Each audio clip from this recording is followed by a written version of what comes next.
Nung panahon na naliligaw tayo ng landas, at isa sa mga kailangan natin ay yung tinatawag nating guidepost. Siguro yung mga driver na kilala natin, ano pa tayo rin, alam natin yung guidepost ano po. Ito po yung nagbibigay ng direksyon sa atin para mapuntahan natin yung mga lugar na hindi pa natin napupuntahan o hindi natin kabisado. Right? May mga guidepost yan. Kumbaga, ikaw ay driver, may nakalagay. Halimbawa, to Manila. O kaya kung galing ka sa Manila, nandun ka sa NLEX, may nakalagay na exit to Baguio, mga ganyan. Ano po? Yung guidepost ay kailangan natin para makarating tayo sa pupuntahan natin. Ano po? Now, sa Christian life natin, meron din tayong guidepost. And actually, dito ko nakabalik sa guidepost natin. Ang pinaka-guidepost natin as a member of UFCC is our mission and vision statement. The purpose statement. Para hindi tayo maligaw sa ating buhay Kristiyano. Ang guidepost natin is glorify God. That's yung great, reach out for the lost, encourage one another, assist and accept new believers, train them to become disciples of Christ.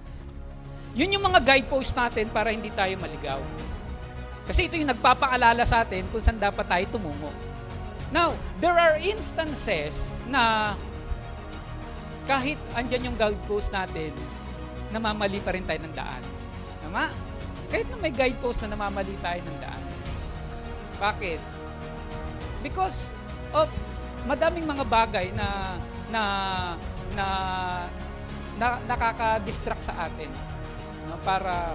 Para magampanan natin, matunghayan natin, masundan natin yung ating guidepost. Pag naliligaw po tayo sa lugar, sabi po nila, pag naliligaw na sa gubat, hindi mo na alam yung gagawin mo, ang sabi ng mga matatanda, baliktarin yung damit. Tama? Pag naliligaw na daw kasi na matanda, na engkanto, o kung ano man. Ano po? Tapos sabi naman ng mga nauna pa, pagka naliligaw ka raw sa gubat o sa bundok, pumunta ka sa daanan ng tubig, sa mga batis, kasi dadalhin ka niya sa mga malalapit na bayan. Kasi noong mga panahon na yon, ang mga bayan, ang mga tao ay nakatira malapit sa mga may tubig para mabuhay sila. So kung naliligaw ka na, hanapin mo kung saan may lagaslas ng tubig at sundan mo lang yun hanggang sa makarating ka sa mga malapit na bayan.